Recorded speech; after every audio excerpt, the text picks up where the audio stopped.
Once we have our dogs conditioned to our markers, we want to start showing them the behaviors we want them to perform. Far too often, somebody gets a dog and before they even have an opportunity to start communicating with their dog, they start asking their dog to sit. You've probably done it yourself. You have your dog in front of you and what do? You go sit, sit, sit, sit, sit, sit, sit, sit, sit, sit, sit, sit. And finally, because your dog is looking up at you, they sit down and you think you taught your dog the command sit. What you really did was you got your dog to look at you because you made a bunch of sound. One of the things we want to do is we want to make sure we are communicating as clearly as possible. Dog training is being able to effectively communicate with our dogs in a timely manner, verbally. So now that I have the dog conditioned to the markers, I want to start teaching the behaviors I want our dog to perform, or the puppy that we're working with. We're going to do a couple basic ones right now, and then I'm going to show you a couple fun little exercises that you can do that'll encourage your dog to want to perform the behaviors, but also do them with a little bit of speed. So I'm going to demonstrate with Derby here. Derby, come here, buddy. Good boy. What I'm going to use, the technique that I'm going to use to start showing Derby the behaviors I want him to perform is the luring technique. So remember, where the head goes, the body will follow. What I'm going to do is I'm going to take the food, I'm going to lift up, free. Once his butt hits the ground, I'm going to say his terminal marker, free. So notice, imagine there's a button on your dog's butt, and when it hits the ground, free, you have to say the terminal marker and deliver the reward. When I'm first showing a dog a behavior, I like to use the terminal marker more often than the continuation marker for two very important reasons. One, right now we're not ready to start teaching the stay. And number two, if the dog learns the faster I get into the position, the faster I get to jump up and get my reward, our dogs are going to perform the behaviors more quickly and it becomes fun for the dog. So again, I'm going to take him, show him the food. He's getting a little distracted, which is going to happen with a puppy. And we're going to lift up, free, and then reward. Good boy. And I'm going to do the same thing with the down. I'm going to use my terminal marker, free, but I'm not going to have him jump up for it. I'm just going to have him go into the position, free, deliver the reward. Good boy, nice job, buddy. Have him go into the position, free, and then reward. Now, during this step, or this portion of the training, we're not giving the dog any commands. Free. All I'm doing is I'm simply showing him a physical cue that gets him to perform the behavior, free, and then I'm delivering a reward. And it doesn't matter what it is that I'm teaching my dog. Free. I often like to teach my dogs how to come into heel position. Free. Free. So you see, I'm helping him get in the positions I want him to be in, free, by using our luring technique. Free. Good boy. And when you're working with your dog too, don't be afraid to give him a bunch of verbal praise. Let him know he's doing a good job. And in the very beginning, remember, we're using continual reinforcement. We're rewarding every correct behavior that our dog performs. Free. Again, remember, we want to make sure we switch our hands. Free. Good boy, very nice. I don't recommend naming a command until you love it. When your dog is performing it exactly the way you want them to perform it, when you're using a physical cue, free, that's when you're going to start naming it. So right now, the spin, for example, free, he's still a little slow, very puppyish though.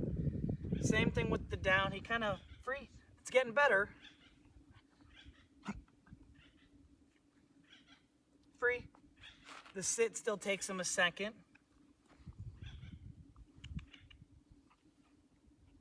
Free, good boy, excellent work, my little man. Free, good boy. Oh, you didn't want the reward? A little bit of puppy distraction.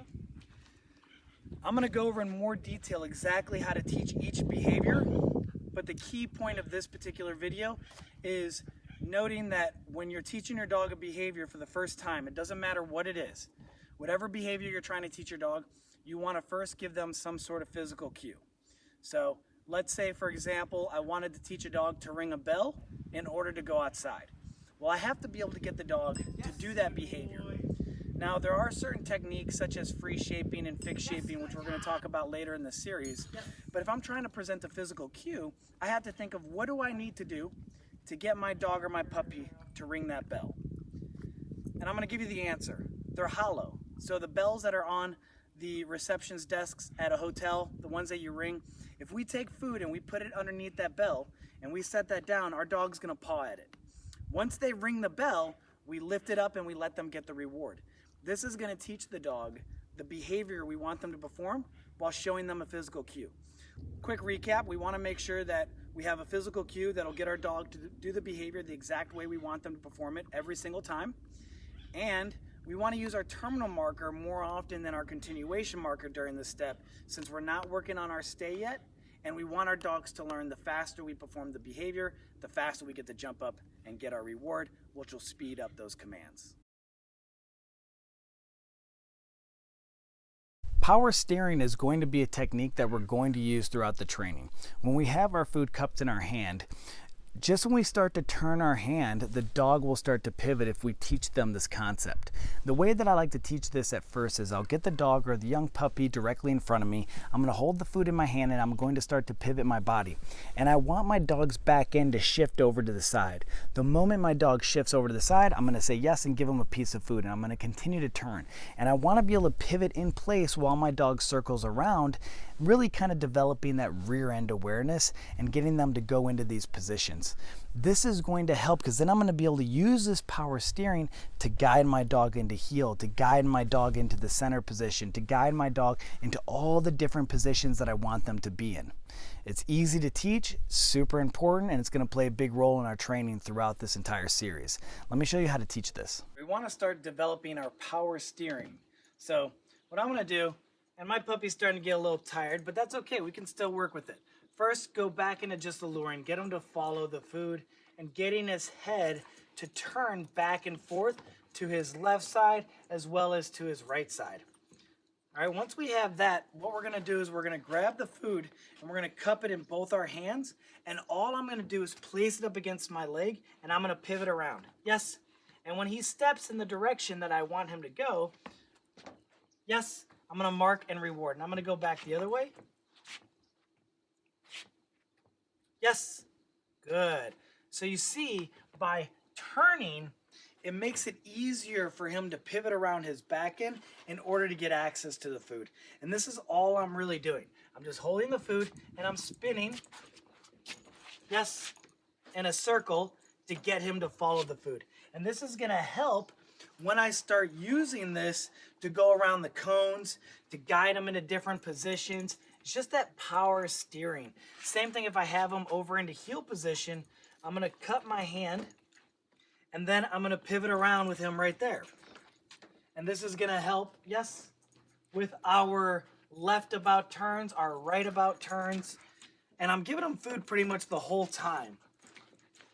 But it's just getting him used to really pushing into that hand, getting that luring technique down, but developing it so well that you can literally guide your dog into any position using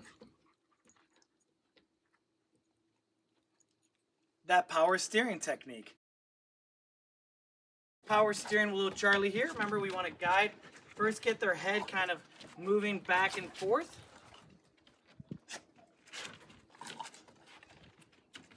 Good. Very nice. And when I say yes is when I'm giving him the reward, so you guys know when. Yes. Yes. Good. And then we're going to get him to pivot in place. Yes. Good. Yes. Good. Yes. Very nice.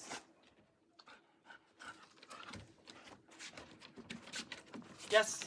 Excellent. Yes. Good. Now that he's doing that nicely, I want to start getting him to pivot in position just using the one hand. Yes. Good boy. And I can also use that pivoting in place. Come here, buddy. Very nice. Good boy. Pivoting to the right as well.